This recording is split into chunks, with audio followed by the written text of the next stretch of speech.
Bon, on va commencer. S'il y a des personnes qui rejoignent, elles rejoindront. Je vais quand même prendre le micro, ça va éviter de forcer. Bonjour, bienvenue. On va parler pendant une petite demi-heure. Alors du coup, je vais essayer vraiment on n'a pas beaucoup de temps pour parler de la communication animale. Alors, la thématique était notée communication animale et soins. On n'aura vraiment pas le temps de parler des deux, mais dans l'idée, je vais essayer de vous parler en tout cas de l'accompagnement des animaux et de ce que la communication animale peut apporter et donc les soins en complément. Sur comment est-ce qu'on peut agir par le biais de la communication animale et des soins. Voilà. Donc, je vais commencer par me présenter. Donc, je m'appelle Laure. La communication animale est venue à moi spontanément, sans que j'ai été formée ni l'intention en fait de faire un jour de la communication animale. Suite à une formation en soins énergétiques, j'ai commencé à faire des envois d'énergie à des animaux. Et pendant que je refaisais des envois d'énergie, j'ai commencé à avoir des images qui défilaient. Donc au début, je ne savais pas du tout ce qui se passait. C'était il n'y a pas très longtemps, c'était il y a 6 ans maintenant. J'ai commencé à avoir des images qui défilaient. Au début, je me suis dit, oulala, alors t'as vachement d'imagination. Donc je n'en ai pas du tout parlé au départ. Et c'est ensuite en faisant les échanges avec les propriétaires des animaux que je me suis rendu compte que ce que les personnes me racontaient de l'histoire de l'animal correspondait à ce que j'avais vu en fait pendant les séances. Donc je me suis dit que j'allais peut-être commencer à en parler pour comprendre ce qui se passait. Donc je me suis rendu compte que j'étais en communication télépathique et sensorielle avec l'animal. Parce que quand on parle de communication animale, ça peut tout de suite donner un aspect un peu perché. Oui, l'autre elle parle avec les animaux, voilà. Il peut y avoir quelque chose quand même de très bizarre quand on dit ça. Sauf que moi, dans ma façon de le vivre, la communication animale, bienvenue. La communication animale n'est absolument pas une façon perchée d'aller se dire je vais parler aux animaux, voilà. Il y a quelque chose en fait de très instinctif et de très animal en fait, dans cette façon de communiquer avec les animaux.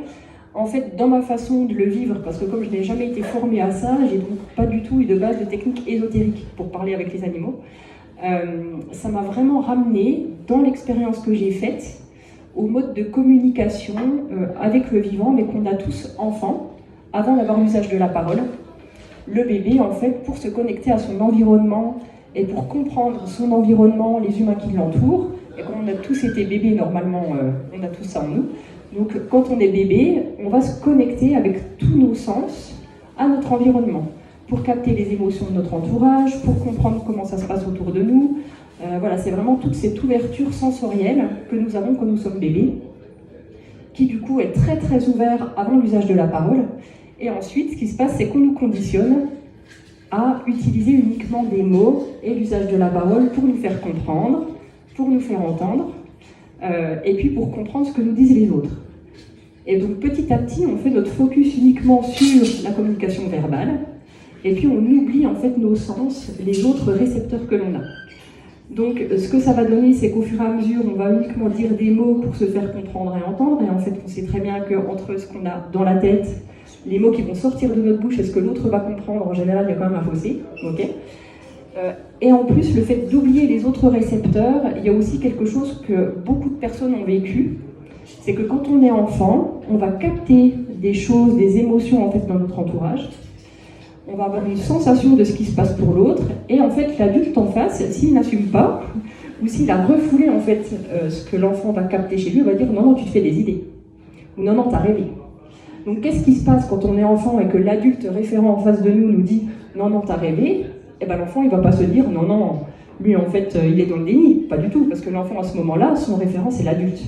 Donc on va tout de suite se dire « Ce que je ressens moi c'est faux, donc je ne peux pas me faire confiance à mes ressentis, donc pour savoir ce qu'il faut faire, je vais du coup m'en référer en fait aux autres ». Et donc ça c'est quasiment automatique et on l'a énormément vécu, donc on va perdre notre confiance en nous, perdre notre confiance en nos capacité à ressentir et à percevoir, et donc du coup on va se référer à une source extérieure. Donc moi la communication animale m'a vraiment ramené à ça, à me dire je retrouve à nouveau mes sensations, tous mes récepteurs sensoriels, et tout ce qui au-delà de la parole et de l'écoute va me donner des informations sur mon environnement et sur un autre être vivant, parce qu'en vrai ce qu'on capte en communication animale, c'est valable aussi avec les végétaux, et c'est valable aussi avec les autres humains. Okay, mais ça nécessite de s'autoriser à nouveau à ressentir dans le corps, à capter par l'intuition, par les sens et par quelque chose en fait de très instinctif et de très animal, dans cette façon en fait de capter ce qu'on va nommer comme étant les messages de l'animal, mais en fait qui est une connexion télépathique et qui est très reliée en fait au cœur. C'est vraiment cette connexion de cœur à cœur qui va permettre en fait de pouvoir recevoir les informations qu'on va capter chez l'animal. Okay. Donc c'est comment la communication animale nous ramène à notre mode de communication inné qu'on a tous. Hein. Donc c'est absolument pas un don, c'est absolument pas un potentiel que certaines personnes ont et pas d'autres. C'est quelque chose qui est présent en nous depuis toujours et que l'animal va nous permettre de réouvrir et de réutiliser à nouveau. Alors ça peut prendre un peu de temps parce que parfois on a refoulé ça depuis de nombreuses années, voire décennies, mais petit à petit on va vraiment avoir la capacité de se reconnecter à ce potentiel en nous en fait d'être connecté au vivant. Parce qu'en fait se reconnecter aux animaux c'est aussi se connecter au vivant, tout simplement. Et donc c'est à nouveau faire partie du monde, se réintégrer dans le monde, dans la vie pour pouvoir aussi comprendre. Les animaux m'ont ramené en fait aux humains. Moi j'ai commencé avec les animaux parce qu'avec les humains c'était très compliqué. Je ne sais pas si vous avez remarqué, mais en fait c'est très facile de communiquer avec un animal. Avec les autres humains c'est vachement compliqué. Parce qu'il y a tous les filtres émotionnels, il y a tout le mental, et tout ça, chez l'animal, ça n'existe pas. Les animaux n'ont pas de mental, le cerveau n'est pas du tout fait de la même façon que les humains. Et il y a vraiment une pureté, en fait, et une authenticité chez l'animal qu'on recherche chez les humains, mais qu'on n'arrive pas à trouver parce que tous, on a nos protections, on a mis nos stratégies en place pour pouvoir se protéger, pour pouvoir continuer à vivre dans un monde un peu compliqué. Et en fait, la présence de l'animal nous ramène à cette pureté, complètement dénué du mental, avec une présence d'amour pur en fait à nos côtés, qu'on a du mal à retrouver chez les humains parce que les humains se protègent énormément. Donc la présence de l'animal est quelque chose de très apaisant pour l'humain, mais moi l'animal m'a permis, en communiquant avec lui, de reprendre contact avec l'humain, parce que je me suis rendu compte que la plupart du temps, les problématiques chez l'animal ne sont pas reliées à l'animal. Les problématiques chez l'animal sont reliées à l'humain. C'est-à-dire que, grosso modo, au niveau du fonctionnement du cerveau, un animal, avec son cerveau de mammifère, a quasiment le même cerveau qu'un enfant avant 7 ans, avant la formation justement du mental. On dit que 7 ans, chez l'enfant, c'est l'âge de raison, alors qu'en fait, non, c'est l'âge de la création du mental par le cortex préfrontal. Okay. Donc l'enfant de 0 à 7 ans, il a sensiblement le même cerveau qu'un mammifère, donc il n'y a pas toutes ces protections émotionnelles, c'est très ouvert, okay. Et du coup, un animal comme un enfant ne fait pas de bêtises. Un animal comme un enfant, il ne fait jamais exprès de faire des bêtises pour embêter, pour se venger, tout ça ce sont des interprétations en fait humaines. Un animal comme un enfant, ils vont manifester par leurs actions un trouble ou un déséquilibre qu'ils ressentent dans leur environnement. Okay. Donc l'idée du coup de la communication animale, c'est d'arrêter de se dire que l'animal fait exprès pour nous embêter. Jamais, c'est comme un enfant, ils aimeraient plutôt nous faire plaisir. Par contre, quand ils ressentent quelque chose qui ne va pas dans l'environnement, qui les stresse, et que c'est quelque chose qu'ils peuvent ressentir chez les humains autour d'eux, ils vont du coup ressentir en eux un stress qu'ils vont être obligés de décharger en fait, par une action qu'ils vont faire, okay, très spontanée. Donc pour les animaux, ça peut être aller détériorer, ça peut être prendre la fuite, ça peut être faire pipi partout aussi.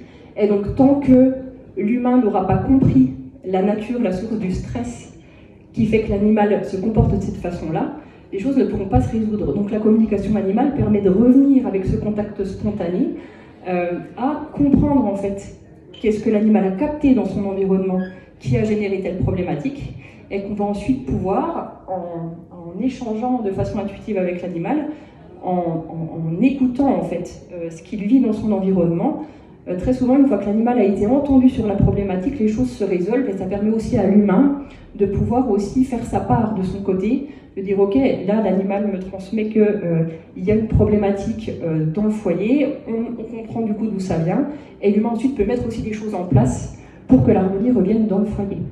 Donc voilà, la communication animale, c'est vraiment comment les animaux nous ramènent dans une conscience vraiment beaucoup plus approfondie de notre quotidien, de comment est-ce que nous on est dans notre mode de vie aussi déconnecté d'une certaine façon du vivant. On ne se rend pas compte à quel point on leur demande aux animaux de s'adapter à un mode de vie qui est complètement de plus en plus déconnecté de la nature. Et du coup, aussi, les animaux nous montrent par certaines problématiques de comportement ou de santé qu'on est dans un mode de vie complètement coupé de nos besoins naturels. Donc petit à petit, les animaux permettent aussi à l'humain de se reconnecter à la vie, de pouvoir comprendre les déséquilibres dans le mode de vie très moderne, et puis petit à petit aussi de créer des relations beaucoup plus harmonieuses entre les différents besoins, les besoins des animaux qui sont différents des besoins humains, et puis aussi comprendre en tant qu'humain comment est-ce qu'on peut réouvrir notre cœur dans les différences de fonctionnement, reprendre du temps pour comprendre comment l'autre fonctionne, comment nos animaux fonctionnent, au-delà d'un côté très humanisant qu'on peut avoir de l'idée qu'on se fait sur eux, et puis vraiment de reprendre contact avec qui est l'autre dans son entièreté, dans sa façon d'être, et d'apprendre à le rencontrer. Donc la communication animale, pour moi, est quelque chose qui amène énormément de profondeur dans le fait de sortir de certaines idées reçues et de jugements qu'on a priori, et de rentrer vraiment dans une profondeur de relation avec l'animal qu'ensuite on peut ramener aussi chez l'humain. Parce que quand on apprend à le faire avec les animaux, ensuite on comprend que c'est aussi important de le faire avec les humains. Voilà. Donc voilà, la communication animale est quelque chose de très spontané et qui est présent en chacun de nous au départ, puisque c'est notre mode de connexion au vivant quand on est enfant. Et donc les animaux nous permettent... Oui, alors j'ai ma chienne là qui est complètement étendue au sol, elle est détendue. Hein. C'est pas mal la communication animale. Ouais. Ouais, ça détend beaucoup. Oui. Donc ça nous permet de remettre du lien entre les humains, les animaux, de retrouver cette connexion et cette harmonie en fait qu'on pourrait avoir si on s'inclut vraiment dans le monde avec les différentes façons de fonctionner, les différents besoins, voilà, selon et la différence entre les êtres, enfin, de remettre vraiment du lien entre tout le monde et de répondre et d'entendre les besoins de tout le monde. Je ne sais absolument pas quelle heure il est. Quelqu'un à l'heure par hasard? Parce qu'on est un peu... 11h30. Déjà 11h30? Ok. 11h30. On va prendre un petit temps de questions-réponses. Si vous avez des questions, des interrogations sur justement la communication animale, voilà. Est-ce qu'il y a des questions? Sinon, j'enclenche sur les soins. Donc la communication animale permet donc de réapprendre à comprendre l'animal dans ses différences. Et ensuite, parfois, quand l'animal a vécu certains traumatismes, qu'il y a eu vraiment des difficultés dans ce qu'il a vécu, parfois la communication animale ne suffit pas. C'est-à-dire que même si l'animal est entendu dans ses besoins, même si son humain fait le nécessaire pour que l'animal aille mieux et pour répondre à ses besoins, parfois, dans certains cas de vécu compliqués, l'animal va avoir des troubles au niveau de ses champs énergétiques. Alors là, on va parler un petit peu plus dans le soin énergétique de alors je vais essayer de le faire vraiment sans rentrer dans trop de détails pour que ce soit assez simple à comprendre.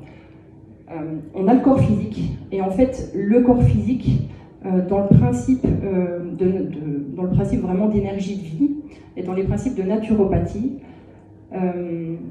il y a cet élan vital qui circule dans le corps physique, qu'on appelle l'homéostasie. L'homéostasie, c'est le principe selon lequel le corps, naturellement, sans qu'on ait rien à faire, va maintenir ses constantes. Donc tout ce qui est rythme cardiaque, température du corps, circulation sanguine, tout ça, en fait, ça se fait naturellement, chez les humains comme chez les animaux, sans même qu'on ait besoin d'y penser. Donc naturellement, par ce principe d'homéostasie, votre corps va maintenir la bonne circulation d'énergie vitale, puisque c'est cette énergie vitale, quand elle circule correctement dans le corps, qui va maintenir la bonne santé. À partir du moment où il y a un trouble ou une perte de circulation d'énergie vitale, à ce moment-là, le corps va mettre en place des symptômes, parce que le but du symptôme, que ce soit de la fièvre, que ce soit un problème digestif, ça va être de retrouver l'équilibre et l'harmonie dans la circulation d'énergie vitale dans le corps.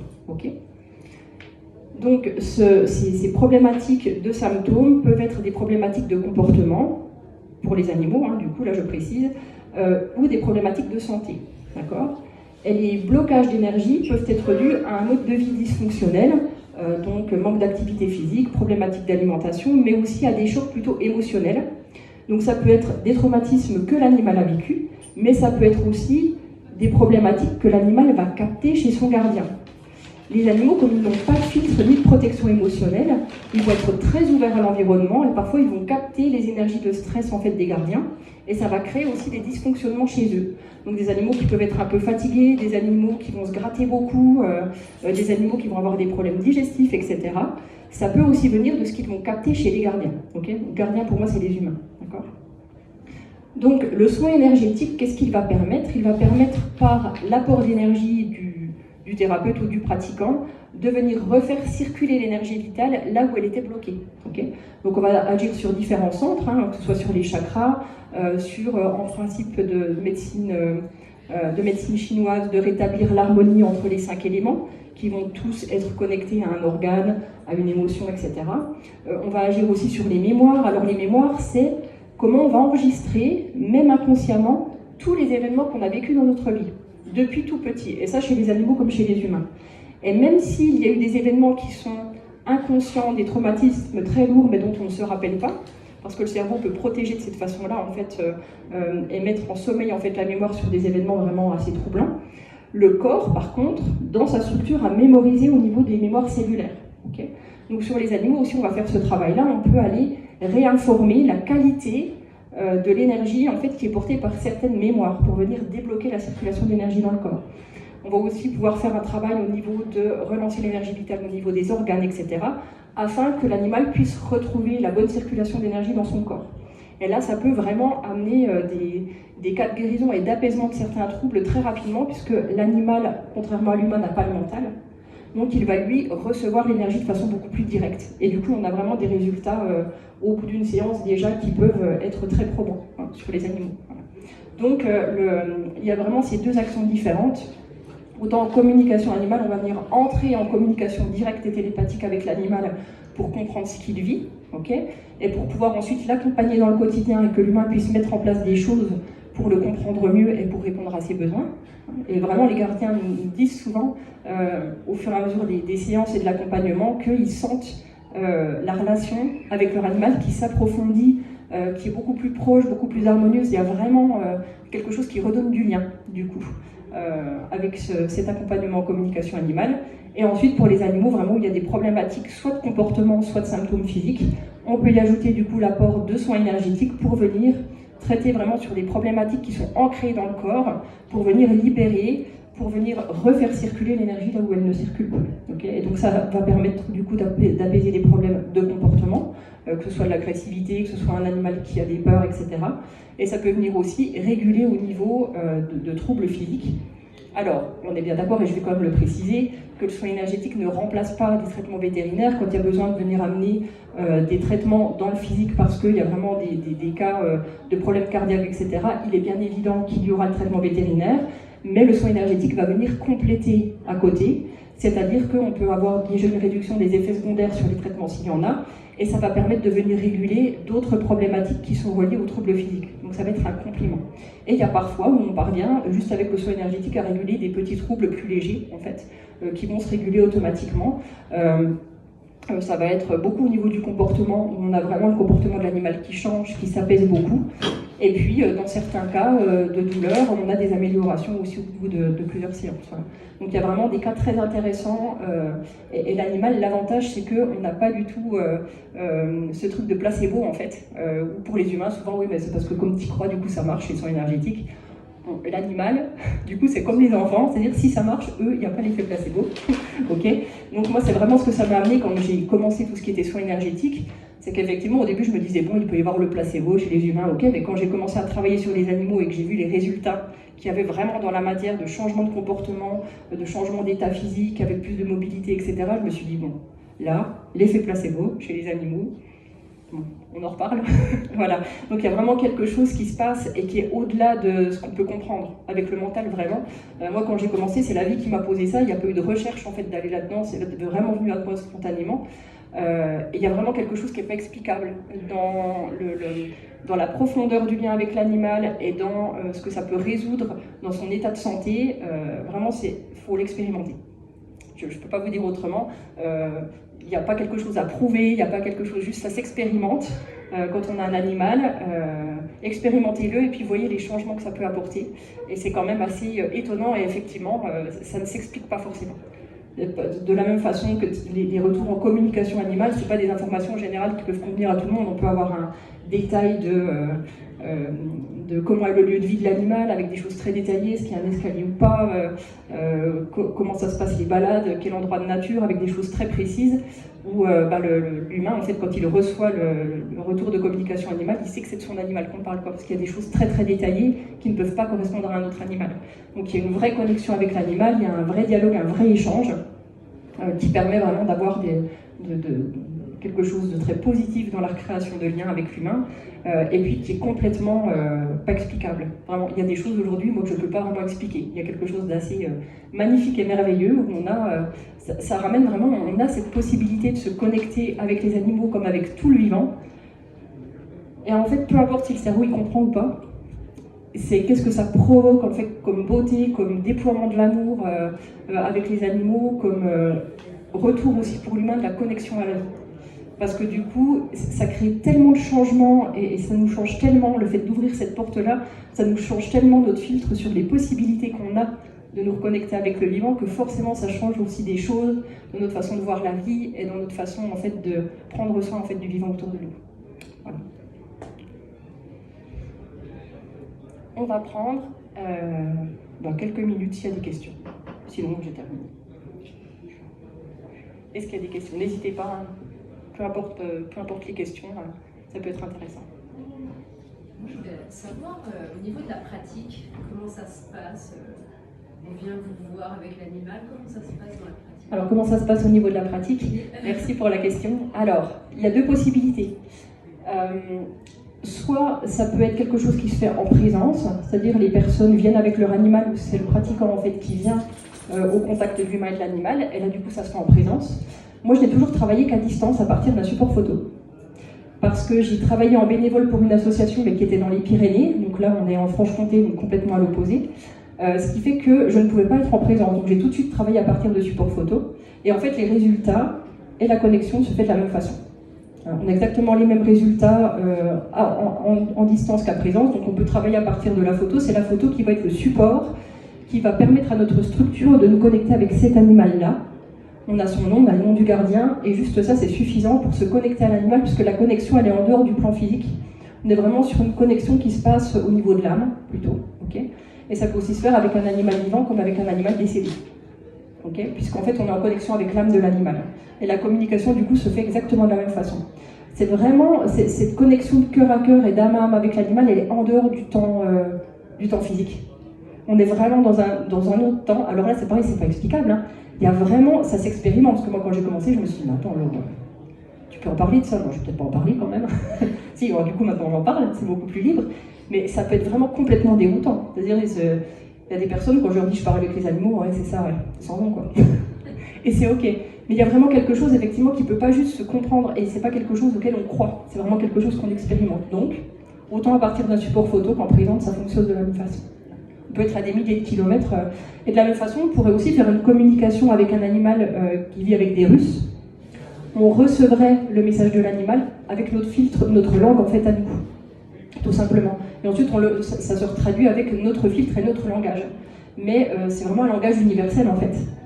Les animaux entre eux communiquent, les végétaux entre eux communiquent, et il n'y a pas une langue. C'est vraiment au-delà de la langue en fait qu'on va parler. Ça répond du coup? Ouais. Ok, merci. Est-ce qu'il y a d'autres questions? Eh bien, s'il n'y a pas d'autres questions, en tout cas, je vous remercie d'avoir pris ce temps avec moi de partage pour découvrir voilà, ma vision, qui en est une, hein, parmi tant d'autres, de la communication animale. Gaïa aussi, ici présente, vous remercie pour votre présence. Merci beaucoup. Et puis, si vous avez besoin de venir me voir, voilà, je suis ensuite sur les stands juste à côté. Je vous remercie beaucoup. Merci. Merci.